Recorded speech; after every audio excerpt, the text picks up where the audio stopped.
আজকে আমরা আলোচনা করব বাংলাদেশের বন্দর নিয়ে আলোচনা করব। বাংলাদেশের বন্দরের মধ্যে আছে স্থলবন্দর, প্রথমে আলোচনা করা দেওয়া আছে এখানে। যদি আমরা চিত্রটা খেয়াল করে দেখি যে বাংলাদেশের বন্দর যদি আমরা খেয়াল করে দেখি তো কোন জেলায় কোন কোন বন্দর অবস্থান করতেছে সেটা দেওয়া আছে। আর এখানে লেখা আছে বাংলাদেশে 25টা স্থলবন্দর দেওয়া আছে। তো আমরা যদি এদিকে খেয়াল করি যে বাংলাদেশের স্থলবন্দরের সদর দপ্তর মানে কর্তৃপক্ষের প্রধান দপ্তর যেটা সেটা ঢাকায় অবস্থিত। বাংলাদেশের বৃহত্তম স্থলবন্দর বেনাপোল যশোরে অবস্থিত, এটা 2002 সালে ঘোষণা করা। বাংলাদেশের দ্বিতীয় বৃহত্তম স্থলবন্দর সেটা দিনাজপুরে হিলিতে। সর্বাধিক স্থলবন্দর আছে সিলেট জেলায় 3টা আছে।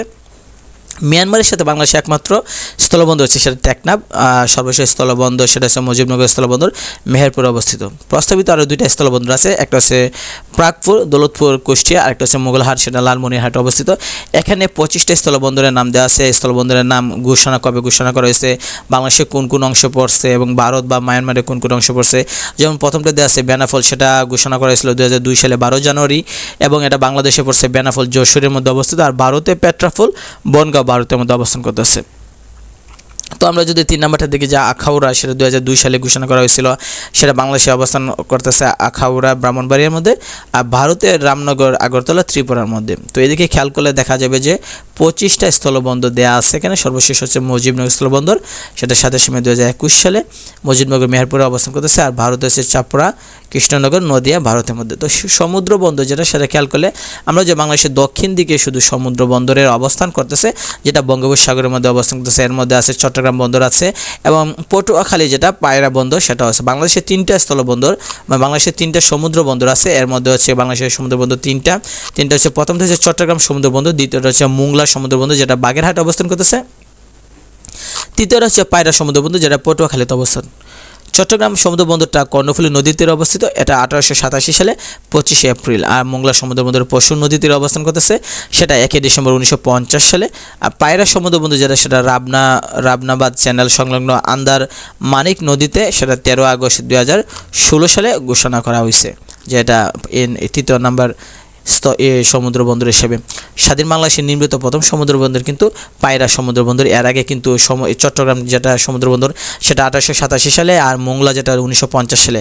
একমাত্র পায়রা বন্দর যেটা সেটাই 2016 সালে ঘোষণা করা হয়েছে যে আমাদের 3য় সমুদ্র বন্দর হিসেবে।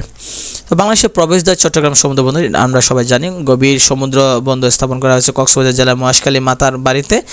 আর আমরা জানি চালনা বন্দরের কার্যক্রম শুরু হয় 1950 সালে। ওই চালনা বন্দর যেটা সেটাই কিন্তু মোংলা সমুদ্র বন্দর, কারণ আগে এর নাম ছিল চালনা সমুদ্র বন্দর, পরবর্তীতে এটাকে মোংলা সমুদ্র বন্দর করা হয়েছে।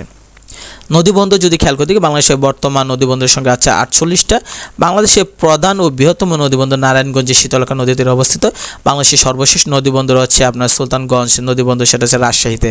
তো স্থলবন্দর কর্তৃপক্ষ গঠিত হয় 14 জুন 2001 সালে। সর্বাধিক স্থলবন্দর সিলেট জেলায় 3টা অবস্থান করতেছে স্থলবন্দর। বৃহত্তম স্থলবন্দর সেটা হচ্ছে বেনাপোল। আর বর্তমানে স্থলবন্দর সংখ্যা হচ্ছে 25টা।